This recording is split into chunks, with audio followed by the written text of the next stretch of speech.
کسی زمانے میں ایک بادشاہ تھا جو بڑا ہی نیک اور خدا ترست تھا۔ اس کی نیکی کی شہرت دور دور تھی۔ ایک دن اس کے دار الحکومت میں ایک فقیر آیا۔ اس نے بادشاہ کی نیک مزاجی اور خدا ترسی کا حال سنا تو حیرت میں پڑ گیا۔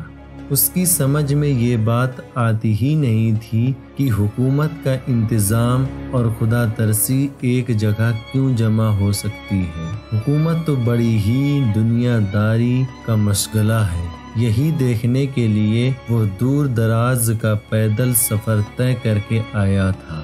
جب وہ بادشاہ کے محل کے دروازے پر پہنچا تو اس نے ادھر ادھر دیکھا کہ شاید کوئی دربان نظر آ جائے، لیکن وہاں کوئی نہیں تھا۔ وہ اندر گیا۔ بادشاہ نے اس اجنبی شخص کو دیکھا تو نہایت اخلاق سے پیش آیا، پاس بٹھایا اور پوچھا کس طرح آنا ہوا۔ میں نے سنا تھا کہ آپ کی عملداری میں آگ اور پانی اکٹھے ہو گئے ہیں، بس یہی دیکھنے کے لیے چلا آیا تھا۔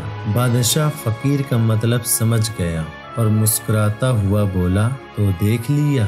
ہاں، فقیر نے بیزاری سے جواب دیا اور جانے کے لیے اٹھنے لگا۔ بادشاہ نے کہا، ٹھہریے۔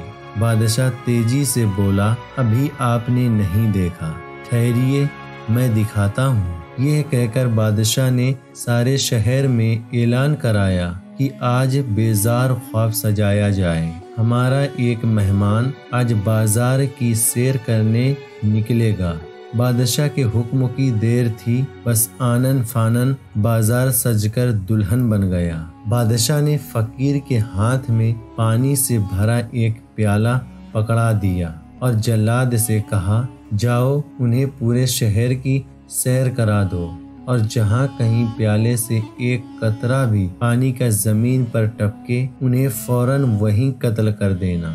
جب فقیر کو پورے شہر کی سیر کرانے کے بعد بادشاہ کے سامنے پیش کیا گیا، وہ پسینے میں شرابور تھا۔ بادشاہ نے اسے دیکھتے ہی مسکرا کر پوچھا، آج بازار کتنا خوبصورت سجایا گیا تھا، بتائیے تو صحیح آپ نے کیا کیا دیکھا اور آپ کو کیا پسند آیا؟ فقیر نے فوراً کہا، ارے ظالم، تو نے مجھے اس لائق رکھا ہی کب تھا جو میں شہر دیکھتا؟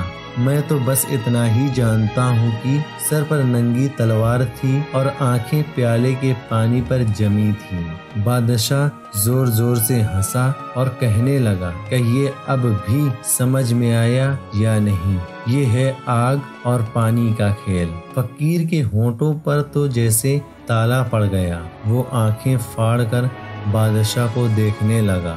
بادشاہ نے پھر کہا، ہاں یہی راز ہے حکومت کے انتظام اور خدا پرستی کے ایک ہو جانے کا۔